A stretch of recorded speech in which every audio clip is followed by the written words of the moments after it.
गोधूलितूसरितकोमलकुन्तलाग्रं गोवर्धनोद्धरणकेलिकृतप्रयासं गोपीजनस्य कुचकुङ्कुममुद्रिताङ्गं गोविन्दमिन्दुवदनं शरणं भजामः. భాగవత కథాసుధకి స్వాగతం. గోపికల వస్త్రాపహరణాన్ని నిన్న విన్నాం. గోపికా వస్త్రాపహరణం తర్వాత కృష్ణుడు ఇంకెవరిని ఉద్ధరించబోతున్నాడో ఈ కొత్త లీల ఏమిటో చూద్దాం. ఒకరోజట చాలా తీవ్రమైన ఎండగా ఉందట. బలరామకృష్ణులు గోపబాలుడు వీళ్ళంతా యమునా తీరాన ఉన్న అడవుల్లో గోవుల్ని మేపుతూ బృందావనం నుంచి చాలా దూరం వెళ్ళిపోయారు. ఎంతో దూరం వెళ్ళాక ఎండవేడికి తట్టుకోలేకపోయారు. ఆ గోవులు కూడా తలా ఒక పక్కన చెట్ల కింద కూర్చుని వీళ్ళు కూడా చెట్ల నీటిలో విశ్రమించారు. కాసేపు తేరుకున్నాక ఏమన్నట, మిత్రులారా ఈ చెట్లను చూడండి, ఇవి ఎవరి నుంచి ఏమీ కోరవు, తమ పట్ల ఎవరెంత అపచారం చేసినా సహిస్తాయి, అలాగే అన్ని ప్రాణులకి ఉపయోగపడమే తన జీవిత లక్ష్యం అన్నట్టు బతుకుతాయి చెట్లు, అంతే కదా, వాటికి ఎవరికి తోటి ఏమీ లేదు, కొట్టేసిన వాడికి కూడా నీడిస్తుంది పండిస్తుంది చెట్టు. తాము ఎండకు ఎండి గాలికి వాలిపోయి వానకు తడిసి చలిని సహించి అవే బాధల నుంచి మనని రక్షిస్తాయి. అంతేకాదు ఎవరైనా తమ వద్దకు ఏదైనా ఆశించి వస్తే వాళ్ళని రిక్తహస్తాలతోటి పంపవు. ఎవడైనా వస్తాడు, పచ్చగా ఉన్ననాళ్ళు ఆకులు కాయలు పళ్ళు పువ్వులు ఇస్తాయి, ఎండి మోడైపోయాక కలప కట్టె గట్టెలు బొగ్గులు ఇస్తాయి. చెట్లు ఎంత గొప్పవి, ఇంతకంటే జన్మ సాఫల్యం అంతరం ఇంకొకటి ఉందా? జీవిత సాఫల్యానికి ఇంకేం కావాలి? ఎప్పుడూ ఇతరులకు సహాయపడ్డమే. మానవులు వీటిని చూసి నేర్చుకోవాలి. తమ జీవితకాలంలో ప్రాణాన్ని బుద్ధిని ధనాన్ని వాక్కుని లోకహితం కోసం వినియోగించాలి ప్రతి మానవుడు అని శ్రీకృష్ణుడు భాగవతంలోనే చెప్పాడట. భగవద్గీత దాకా వెళ్ళలా, చిన్నపిల్లాడప్పుడే చెప్తున్నాడు. పుట్టిన ప్రతి ప్రాణి లోకహితం కోసం ప్రవర్తించాలి. మనం మొత్తం లోకహితం కోసం ప్రవర్తించలేకపోతాం, కనీసం కొంతైనా లోకహితం, సొంత లాభం కొంత మానుకుని పొరుగువాడికి తోడ్పడాలని కృష్ణ పరమాత్మే చెప్పాడు. అయితే ఏం చేశారు, ఎండగా ఉందనుకున్నారు కదా, సరే నది దగ్గరికి తీసుకెళ్ళి నీళ్లు తాగిచ్చారు. ఆకళ్ళు వేస్తున్నాయి బాగా, ఎండాకాలం ఆకళ్ళు ఎక్కువ, కృష్ణ ఆకలి తీరే మార్గం ఏదైనా చెప్పమన్నారు. అయితే ఈయన ఏమనుకున్నాడంటే, ఆయన ఆలోచిస్తున్నాడు, తనకు అత్యంత భక్తురాలైన ఒక విప్రపత్నిని ఆయన ఉద్ధరించాల్సి ఉంది. ఆ సమయంలో ఎవరికో ఒకళ్ళకి ఇవ్వాలి, ఒక సహాయం చేయాలి ఆయన. అందుకని ఏం చేశాడు, మిత్రులకి ఆకలి తీర్చేది తన భక్తురాలకి మోక్షం కలిగించేది అయిన ఒక మంచి ఉపాయాన్ని పెట్టుకున్నాడు. ఏం చెప్పాడంటే, ఆ పక్కన కొంచెం దూరంలో అనేక మంది వేదవేత్తల ఆశ్రమాలు ఉన్నాయి, వాళ్ళంతా యజ్ఞం చేస్తున్నారు, స్వర్గలోకవాసం కోసం యాగాలు చేసుకుంటున్నారు. వాళ్ళు బృహస్పతి శవం అనే యాగం చేస్తున్నారట, యజ్ఞం. అయితే మీరు వాళ్ళ దగ్గరికి వెళ్ళండి, బలరామకృష్ణులు మాకందరికీ అన్నం పెట్టమని అడుగుతున్నారని అడగండి అని చెప్పాడు. చెప్పేసరికల్లా ఈ గోపబాలురంతా ఆ యజ్ఞవాటిక దగ్గరికి నడిచిపోయారు. యజ్ఞవాటికలో ఉన్న వాళ్ళకి దండం పెట్టారు, చేతులు జోడించి, అయ్యా బ్రాహ్మణోత్తములారా, బలరాముడు కృష్ణుడు మమ్మల్ని పంపారు, వాళ్ళిద్దరూ మేమును చాలా ఆకలితోటి ఉన్నాం, మాకు అన్నం పెట్టమని మిమ్మల్ని అడగమన్నారు అని చెప్పారు. చెప్పేసరికల్లా పైగా మీరు యజ్ఞం చేస్తూ దీక్షలో ఉన్నారు, ఈ దీక్షలో ఉన్న వాళ్ళు తాము వండుకున్న అన్నం తాము తిన్నా ఇతరులకు పెట్టినా తప్పు లేదని చెప్పమన్నారు. మీరు యజ్ఞ దీక్షలో ఉన్న వాళ్ళు అన్నం వాళ్ళు తినచ్చు, ఇంకొకళ్ళకి పెట్టచ్చు, తప్పు లేదని చెప్పమన్నారు. కాబట్టి మీరు సమస్త ధర్మాలు తెలిసిన పెద్దవాళ్ళు బలరామకృష్ణులకి అన్నం పెట్టండి, మాకు కూడా అన్నం పెట్టండి అని అడిగారు. ఈ విప్రులు స్వర్గము మొదలైన అంటే ఏమనాలి, అల్పమైన విషయాలు, చిన్న విషయాల పట్ల మాత్రమే ఆసక్తిగా ఉంది. విస్తారంగా కర్మలు చేయటమే జీవన సాఫల్యం అనుకునే చాలా చిన్న బుద్ధి. వీళ్ళకి భగవంతుడిని తెలుసుకునే ఉపాయం మీద దృష్టి లేదు. స్వర్గారోహణ ఎలా స్వర్గాన్ని పొందాలి అనే దాని మీదే ఉంది. పైగా దానికి తోడు ఏంటంటే మూర్ఖులు, తమంత జ్ఞానులు ఎవరు లేరన్న ఉద్దేశం ఉన్నవాళ్ళు. భగవంతుడిని తెలియని వాడిని మూర్ఖుడనే కదా అనాలి. అక్కడి నుంచి సాక్షాత్తు భగవంతుడే గుమ్మంలోకి వచ్చి అన్నం అడిగినా విన్నట్టు ఉండిపోయారు. అన్నం పెడతామని అనలేదు, పెట్టమని సమాధానం చెప్పల. గోపబాలుడు వెనక్కి తిరిగి వచ్చేసారు. ఇక నిరాశగా వచ్చారు. అప్పటికే ఎండ మార్చేస్తోంది, ఆకలి కడుపుతో నకనకలాడుతూ వెనక్కి వచ్చారు. అయితే బలరామకృష్ణులకు చెప్పారు, ఇలా జరిగింది. వాళ్ళు ఏం మాట్లాడలేదని. కృష్ణుడు నవ్వేట, ఏదైనా ఒక పని చేయాలంటే ప్రయత్నం చేస్తూ ఉండాలి. మనకు అన్నం కావాలి, ప్రయత్నం చేయొద్దు. వాళ్ళని అడిగావు, వాళ్ళు కాదన్నారు, ఇంకోళ్ళని అడుగు, ఇంకో ప్రయత్నం చేయాలి కదా. ఒక ఉపాయం ఫలించకపోతే ఇంకో ఉపాయం ఆలోచించాలి. కాబట్టి మీరు మళ్ళీ వెళ్ళండి, ఈసారి బ్రాహ్మణులను అడగద్దు, వాళ్ళ భార్యలను అడగండి అన్నాడు. ఈ విప్రులు జ్ఞాన సంపన్నులు, వాళ్ళకి ఆలోచన ఏంటంటే చదువు విషయం వరకే వాళ్ళకి ఆలోచన ఉంది. కానీ విప్రుల భార్యలు భక్తి సంపన్నులు, వాళ్ళకి చాలా భక్తి ఆలోచనలు ఉన్నాయి. వాళ్ళకి ఏంటంటే అన్నిటికీ ఎప్పుడు నిరంతరము పరమాత్మ మీదే లగ్నమైన మనసు కలిగిన వాళ్ళు. విప్రపత్నులు విష్ణు కథలు విన్నారు, వాటిని మననం చేసుకున్నారు, వాటినే ధ్యానం చేసి ధన్యులయ్యారు. వారు శరీరాలతో సంసారాల్లో ఉన్నారు, కానీ వాళ్ళ మనసుల్లో మాత్రం విష్ణువే ఉన్నాడు ఖచ్చితంగా. కాబట్టి కృష్ణుడు అన్నం అడుగుతున్నాడు అని చెప్పమన్నారు. ఈ పిల్లలు మళ్ళీ గోపబాలురంతా వెళ్ళారు. భార్యలు కూర్చునేందుకు ప్రత్యేకంగా ఒక పక్కన ఒక శాల ఉందట. ఈ యజ్ఞంలో ఉన్న మగవాళ్ళంతా బ్రాహ్మణులంతా యజ్ఞం చేసుకుంటుంటే వాళ్ళ భార్యలు కూర్చోడానికి ఒక పెద్ద శాల కట్టి ఉంది, కూర్చునున్నారు. వాళ్ళంతా చక్కగా అలంకరించుకుని చక్కగా లక్షణంగా కూర్చునున్నారు. ఉండేసరికల్ గోపబాలుడు నమస్కారం చేసి చెప్పారు వాళ్ళకి, కృష్ణుడు ఆవులు మేపుతూ ఇంటి నుంచి చాలా దూరం వచ్చేసాడు. అతని అనుచరులమైన మేము వాళ్ళ అన్నయ్య అయిన బలరాముడు కూడా ఆకలితోటి ఉన్నాం అని చెప్పాడు. మా అందరికీ అన్నం పెట్టమని అడగమన్నాడు అని అడిగేసరికల్లా ఈ మన విప్రపత్నులు, ఈ బ్రాహ్మణ స్త్రీలు అప్పటికే ఈ కృష్ణుడి సంగతులన్నీ విని ఉన్నారు. కృష్ణుడు సాక్షాత్ శ్రీమన్నారాయణ అనే భావనతో కూడా ఉన్నారు. పరమాత్మే అడగడం తమది పూర్వజన్మ పుణ్యం అనుకుని ఏం చేశారు, వెంటనే గబగబా నడుం కట్టి వంటలు చేసేసారు. చకచక అందరూ కలిసి షడ్రుచులతో అనేక పదార్థాలు ఉండి పెద్ద పెద్ద పాత్రల్లో పెట్టుకున్నారు. భర్తలు, సోదరులు, బంధువులు, పుత్రులు అందరూ స్త్రీలను అన్నం మోసుకెళ్ళొద్దు అని కేకలేశారు. అయితే ఏంటంటే నదులకి ఎన్ని కొండలు అడ్డం వచ్చినా అవి సముద్రం వైపే దారితీస్తాయి. అయినా కూడా వీళ్ళు ఏం చేశారు, అలాగే ఈ విప్రపత్నులు ఎవరు వద్దన్నా సరే ఈ అన్నపాత్రలు అవి మోసుకుంటూ కృష్ణుడు ఉన్న చోటుకి వెళ్ళారు. వాళ్ళల్లో ఒక ఆమె భర్త గట్టిగా అడ్డుకున్నాడు. ఆమెను వెళ్ళని వాళ్ళ చేతులు గుచ్చేసుకున్నాడట. వెళ్ళనిపోయేసరికల్లా ఆమె ఉండిపోయింది అక్కడే. మిగిలిన వాళ్ళంతా వెళ్ళిపోయారు. వెళ్ళంగానే వాళ్ళని చూసేసరికల్లా వాళ్ళకి ఏమనిపించిందంటే తమ జీవాత్మ పరమాత్మలోకి చేరిపోతున్న భావన కలిగిందట. ఆ దివ్యమంగళ స్వరూపాన్ని చూస్తూ ఉండిపోయారు. అప్పుడు ఏం చెప్పాడంటే కృష్ణుడు నవ్వుతూ చెప్పాడట, విశ్వంలో ఉన్న సమస్త జీవులకి ఆత్మని నేనే, ప్రపంచంలో ఉన్న ప్రతి ప్రాణిలోనూ ఉన్నది నేనే, కానీ అందరికీ నా పట్ల సమానంగా భక్తి ఉండదు. ఒక్కొక్కడు నన్ను నమ్మడు కూడా, నమ్మని వాడు ఉంటాడు. కొందరి భక్తి ఏంటంటే ఫలాపేక్షతోటి ఉంటుంది. ఈ పూజ చేస్తేనో, ఈ పారాయణ చేస్తేనో, ఈ నోములు చేస్తే ఈ కోరిక తీరుతుంది, ఇన్ని కొబ్బరికాయలు కొడితే ఈ కోరిక తీరుతుంది, ఈ నామాలు రాస్తే ఈ కోరిక తీరుతుంది. ఇలాంటి ధ్యాసలో ఉండేవాళ్ళు ఏం చేస్తారు, ఆ మనసులో పెట్టుకుంటారు భగవంతుడు ఫలాపేక్షతోటి. ఆ కోరిక తీరే వరకు వాళ్ళ భక్తి దృఢంగా ఉంటుంది. మనం రోజు రామకోటి రాస్తాం అంటే అందరూ ఇలా ఉంటారని నేను చెప్పలేదండి, మాట సామెతకి చెప్తున్నాను అంతే. ఈ మన పని అయ్యేదాకా, మా పిల్లలు పైకి వచ్చేదాకానో, లేకపోతే వ్యాపారం పైకి వచ్చేదాకానో, మా ఆరోగ్యము ఏదో అనారోగ్యంలో ఉన్న వ్యక్తి తిరిగి వచ్చేదాకానో ఉపవాసం చేస్తామనో, రామకోటి రాస్తామనో, ఏదో సాయినామని రాస్తామనో, ఇంకోటి రాస్తామనో పెడతారా. అది అయిపోయాక ఏమవుతుంది, ఇది మానేస్తాం మనం కదా, సహజంగా జరిగేదేనండి. ఇది తప్పని అనడం లేదు, తప్పని భగవంతుడు కూడా చెప్పటల్లా. ఫలాపేక్షతో ఉండే భక్తిని గురించి చెప్తూ ఈ మాట చెప్తున్నాడు.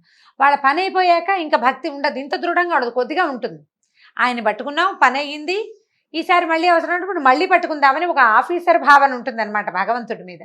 అయితే కొందరికి భక్తి అహైతుకి అంటే ఫలాపేక్ష లేనిది, వాళ్ళకి నిర్మలమైన ప్రేమ నిరంతరం ఉంటుంది. ఎవరు ఎన్ని అవరోధాలు కల్పించినా, ఏం జరిగినా, మనమే నడుస్తూ గోతులో పడినా కూడా భక్తిలో మార్పు ఉండదు. మనం గోతులో పడితే భగవంతుడు ఏం చేస్తాడు అనిపిస్తుంది. సాధారణంగా మనకెట్లా ఉంటుంది, ఏదైనా రాగానే ఇంకా దేవుడు లేడనేస్తాం. మరణం సంభవించగానే దేవుడు లేడు, ఏదైనా ప్రమాదం అయితే దేవుడు లేడు, వ్యాపారం పాడైతే దేవుడు లేడు, ఉద్యోగం పోతే దేవుడు లేడు. అవన్నీ మనకొచ్చిన సమస్యలు. దానికి భగవంతుడు ఉండడానికి దీనికి అసలు సంబంధమే లేదు. ఆ ధ్యాస ఉండదు మనకు అవన్నీ ఇవ్వడానికి దేవుడు ఉన్నాడని మనం నమ్ముతాం. ఈ ఫలాపేక్ష ఉన్నవాళ్ళు అది. కానీ ఫలాపేక్ష లేని, ఏ హేతువు లేని నిర్హేతుకమైన భక్తి ప్రపత్తులు కొంతమందిలో ఉంటాయి. ప్రత్యేకమైన వ్యక్తులు, సాధారణ జీవితాలు గడపరు వాళ్ళు, మనలాగా ఉండకపోయి ఉండొచ్చు బహుశా. అయితే ఈ వీళ్ళకి చెప్తున్నాడు, మీరు అటువంటి నిర్మలమైన భక్తి కలిగి ఉన్నవాళ్ళు. ఇప్పుడు యజ్ఞం చేస్తున్నారు, యజ్ఞం వల్ల ఒక ఫలితం ఉంది కాబట్టే యజ్ఞం, లేకపోతే ఎందుకు చేస్తారు? వీళ్ళు కృష్ణుడికి అన్నం తెచ్చారు, ఏం ఫలితం లేదు, వాళ్ళకి ఏం అక్కర్లేదు, ఆకలితో ఉన్నాను అన్నం పెట్టండి అన్నాడు, పట్టుకొచ్చారు. ఆయన డబ్బిస్తాడనో ముక్తిస్తాడనో ఊహ ఏం లేదు వాళ్ళకి. ఈ నిర్మలమైన భక్తి ఉంది, భక్తి కలిగిన వాళ్ళు. అందుకే మీకు నా దర్శనం ఇవ్వాలనే మిమ్మల్ని ఇక్కడికి రప్పించాను. మీరు వచ్చిన పని పూర్తయిపోయింది, నన్ను చూసేశారు కదా, ఇంకా మీరు వెనక్కి వెళ్ళిపోండి, మీ భర్తల యజ్ఞం పూర్తి చేసేందుకు సహకరించండి అనేసరికి ఆ స్త్రీలు ఒప్పుకోలేదట. వద్దునైనా మేము వెళ్ళము, వేదాలు ఘోషించే మాటలు సత్యమని నిరూపించు. నీ పాదాంబోజాలంటే నీ పాదాలు చేరినటువంటి భక్తులకి ఇక ఈ భవాంబోతులు ఈ ప్రపంచంలోకి తిరిగి రావడం లేదు. ఎవరైతే వైకుంఠంలో స్వామి సాయుధ్యాన్ని పొందుతారో వాళ్ళకి మళ్ళీ పుట్టుక లేదు అని వేదాల్లో చెప్పబడింది. అది నిరూపించు, వేదాలు ఉపనిషత్తులు చెప్తున్నాయి, నిరూపించు. మేము నీ పాదాలు పట్టుకున్నాం, సర్వసంగాలు త్యజించేసాం, భర్తలు లేరు, కొడుకులు లేరు, తమ్ముళ్ళు లేరు, మావయ్యలు లేరు, అందరినీ వదిలిపెట్టి వచ్చేసాం. నీ పాద సేవా భాగ్యాన్ని మాకు అనుగ్రహించు, ఇంతకు మించి ఇంకా ఏమీ అడగమన్నారట. నీ పాదాల మీద పడిన తులసి దళం మాకివ్వు, అది 14 భువనాదుల మీద ఆధిపత్యం కంటే ఎక్కువ. మేము ఇప్పుడు వెళ్ళినా మమ్మల్ని వాళ్ళని తిరస్కరించి ఇక్కడికి వచ్చామని వాళ్ళు మమ్మల్ని కోపంతో భర్తలు కానీ బంధువులు కానీ పుత్రులు కానీ స్వీకరించరు. ఇది సహజంగా జరిగే కదా. నా మాట కాదని వెళ్ళావు, ఏమంటూ వచ్చావు, ఎక్కడి గురించి వచ్చావో అక్కడికే వెళ్ళిపో అంటారు. ఎవరి కోసం వెళ్ళావో అక్కడికే పొమ్మంటారు. లోక సహజంగా జరిగేది. వాళ్ళు ఒప్పుకోరు నాయన అంటే కృష్ణుడు చెప్పాడు గట్టిగా, నేను మీకు అనుజ్ఞిస్తున్నాను, మిమ్మల్ని దేవతలు కూడా తిరస్కరించలేరు, దేవతలు కూడా మిమ్మల్ని కాదనడానికి వీల్లేదు. మీ స్వజనులందరూ అంటే మీ తాలూకు పరివారం, భర్తలు పిల్లలు తర్వాత అత్తమామలందరూ చక్కగా గౌరవంగా ఆదరంగా స్వీకరిస్తారు. ఈ దేహంతో ఈ లోకంలో ఉండగా నాకు సమీపంలో ఉండాలని, నన్ను సేవించాలని అదే భాగ్యమని అని అనుకోకండి. నాకు దూరంగా ఉన్నప్పుడు అంటే నేను దూరంగా ఉన్నప్పుడు మీరు నా గురించే మాట్లాడుకుంటారు. ఇతరులు నా గురించి మాట్లాడితే శ్రద్ధగా వింటారు. నా రూపాన్ని మనసులో నిక్షిప్తం చేసుకుంటారు, నన్ను ధ్యానిస్తారు. భగవంతుడు దగ్గరలో ఉండటం కంటే దూరంలో ఉండటం చాలా గొప్ప విషయం అని చెప్తున్నాడు ఈయన. దూరంగా ఉన్నప్పుడే కదా ధ్యాస ఎక్కువ అవుతుంది. నా సాన్నిధ్యంలో ఉన్నప్పుడు అలా కుదరదు. కాబట్టి మీరు నాకు సమీపంలో ఉండాలని కోరుకోవద్దమ్మా. గృహిణులుగా మీకు జీవితంలో చాలా కర్తవ్యాలని, వాటిని శ్రద్ధగా నిర్వహించండి. ఆ ధర్మాన్ని పాటిస్తూనే మనసును నా మీద లగ్నం చేయండి, నాకు సన్నిహితులవుతారు, త్వరలోనే సాయుధ్యం పొందుతారని చెప్పి పంపించాడు. ఈ కృష్ణుడికి నమస్కరించి విప్రపత్నులంతా తమ తమ ఆశ్రమాలకు వెళ్ళిపోయారు. భర్తలు వారిని తమ మాట కాదని వెళ్ళారన్న భావాలే లేవు ఎవరికి. వాళ్ళ లోపలి భావాన్ని ఆ లోపల ఉన్న అంతర్జ్యోతి తుడిపేసింది. అందరూ సగౌరవంగా మామూలుగా ఉన్నారు, ఏమి ఇబ్బంది పెట్టలేదు. భార్యలతో కలిసి యజ్ఞం పూర్తి చేశారు. భర్త చేత అడ్డగించబడిన స్త్రీ మాత్రం ఒక ఆవిడ భార్యని వెళ్ళనివ్వలేదు కదా, ఆపేశాడు. ఆమె కృష్ణుడినే ఏకాగ్రంగా ధ్యానిస్తూ యోగం ద్వారా శరీరాన్ని విడిచిపెట్టేసిందట. కృష్ణుడు తక్షణం అనుగ్రహించాలనుకుంది ఆమె తాలూకు ఆత్మ భగవంతుడిలో లీనమైపోయిందట. ఈ బలరాముడు కృష్ణులు ఏం చేశారు, మిత్రులతో కలిసి ఈ విప్రపత్నులు తెచ్చారు కదా, బ్రాహ్మణ స్త్రీలు తెచ్చిన ఆహారాన్ని హాయిగా తిన్నారు. అప్పుడు బ్రాహ్మలు యజ్ఞం పూర్తయ్యేసరికి వాళ్ళు ఏం తెలుసుకున్నారంటే తమ భార్యలలో అంతకుముందు లేని తేజస్సుని, ప్రశాంతతని గమనించారు. భగవంతుణ్ణి సాక్షాత్ దర్శనం చేసిన వాడి ముఖంలో ఎలాంటి ప్రశాంతత వస్తుంది, ఎంత ప్రశాంతత, ఎంత తేజస్సు, ఎంత మనసు ఎంత నిమ్మళంగా ఉంటుంది. వాళ్ళు దేనికి హైరాన్ పడరు. వాళ్ళని చూసేసరికల్లా వీళ్ళకి అర్థమైంది కృష్ణుడి గురించి. వాళ్ళు విన్నారు, వాళ్ళకి తెలుసు కొంత. కానీ అయ్యో యజ్ఞం కోసం ఇలాంటి అవకాశాన్ని జారవిడుచుకున్నామే అని చాలా చింతించారట. మనం మంచి మంచి వంశాల్లో పుట్టేము, శాస్త్రోక్తంగా అన్ని షోడశ కర్మలు చేయించుకున్నాము, చక్కగా అన్నీ చేసాం, వైదిక కర్మల్లో నిష్ణాతులమయ్యాం, యజ్ఞాలు చేస్తున్నాము, చాలామందికి గురువులు అయ్యాం. కానీ పరమాత్మ మన వాకిట్లో నిలబడి పట్టెడు అన్నం పెట్టమంటే పెట్టలేకపోయాము. ఎంత యజ్ఞం మీదే దృష్టి పెట్టుకున్నాం, పక్కనే చేతికి అందొచ్చిన పరమాత్మని మనం గుర్తించలేకని దురదృష్టవంతులం అయిపోయామని చాలా చింతించారు. యజ్ఞం చేసే దేశ కాలాలు, యజ్ఞ విధాలు, ఋత్విక్కులు, వాళ్ళు చదివే మంత్రాలు, అగ్నులు, ఆ అగ్నుల్లో వేసే వివిధ ద్రవ్యాలు, ఆ హవిస్సులని అందుకునే దేవతలు, యజ్ఞం చేసే యజమాని, యజ్ఞ ఫలము అన్నీ శ్రీమన్నారాయణుడే అని వేదంలో చెప్పబడింది. అదంతా చదువుకున్నాం, మనం చదువుకున్న విద్యార్థులకు కూడా చెప్పాం. కానీ స్వయంగా వాకిట్లో నిలబడినటువంటి యజ్ఞ పురుషుణ్ణి మాత్రం నిరాదరించాము. యజ్ఞం పూర్తి చేసి ఏం పొందాం, మనం పొందిందేమిటి, పోగొట్టుకున్నదేమిటి అని ఆశ్చర్యంగా ఆలోచించుకున్నారు. వాళ్ళు సిగ్గుపడ్డారు వాళ్ళ తాలూకు ప్రవర్తన పట్ల. మనం యజ్ఞం చేసేది ఎవరి కోసం అయితే యజ్ఞం చేస్తున్నామో అతడు వచ్చి వాకిట్లో నిలబడ్డాడు. ఆయన్ని వాకిట్లో నుంచే వెనక్కి పంపేశాం. యజ్ఞం వల్ల ఫలితం వస్తుంది, క్రియ వల్ల ఫలితం రాదు కదా, కర్మలతోటి ఫలితాలు రావు. దాంతో వీళ్ళు ఏమనుకున్నారు, చాలా బాధపడిపోయారు. అయ్యో ఏ శాస్త్రాధ్యయనము లేని మన భార్యలకి భగవంతుడి పట్ల నిశ్చలమైన భక్తి ఉంది, వీటన్నిటికంటే యజ్ఞాది కర్మల కంటే భక్తి గొప్పదని వాళ్ళు నిరూపించారు. వెంటనే గుర్తించి సేవించారు, తరించారు. అప్పుడు దండాలు పెట్టుకున్నారనమాట. చేసిన అపరాధాన్ని మన్నించు, మేము ఇంత తప్పు చేశాము, ఎక్కడో ఉన్నాడు, దగ్గరలోనే ఉండుంటాడు, అడవిలో భోజనాలు చేసి ఉంటారు కదా, వీళ్ళు పట్టుకెళ్ళిన అన్నం అంతా తిని ఉంటారు, వాళ్ళు ఇక్కడే ఎక్కడో ఉంటాడు, వెళ్దామని వాళ్ళకి కోరిక కలిగింది. కానీ ఒకవేళ వెళ్తే రాజ్యాన్ని పాలించే కంసుడి ఆగ్రహానికి గురవుతామేమోనని భయం వేసింది. దాంతో సర్దుకుని ఊరుకున్నారు, ఇంక ఏమీ చేయలేకపోయారు. మొదటిసారి చూడండి, కర్మల లంపటంలో అంటే ఈ యజ్ఞం మీద ధ్యాసతోటి కృష్ణుణ్ణి గుర్తించలేకపోయారు. రెండో అవకాశం వచ్చినప్పుడు అంటే వెళ్ళి చూసేందుకు తమకు అవకాశం ఉంది, తెలుసుకున్నారు పరమాత్మేనని తెలుసుకున్నారు. కానీ వీళ్ళకి ఏంటంటే దర్శించాలనుకున్న వాళ్ళకి అలవాటైన తర్కము, ఆలోచనలు, అంటే ఇప్పుడు వెళ్తే కంసుడు ఏమంటాడు, రేపొద్దున యజ్ఞాలు చేసుకొని ఇస్తాడు, చేసుకొని ఇవ్వడు. అంత దూరం ఆలోచించారు. భగవంతుని చూసే అవకాశం వచ్చినప్పుడు కుతర్కాలేకపోతే ఇంకేముందండి, అవకాశం పోయినట్టే. ఆ రకంగా బ్రాహ్మణులంతా ఆ అవకాశాన్ని పోగొట్టుకున్నారు. ఈ సమస్త లోకాధిపతిని దర్శిస్తే మధురాధిపతికి కోపం వస్తుందేమోనని ఆలోచించారు.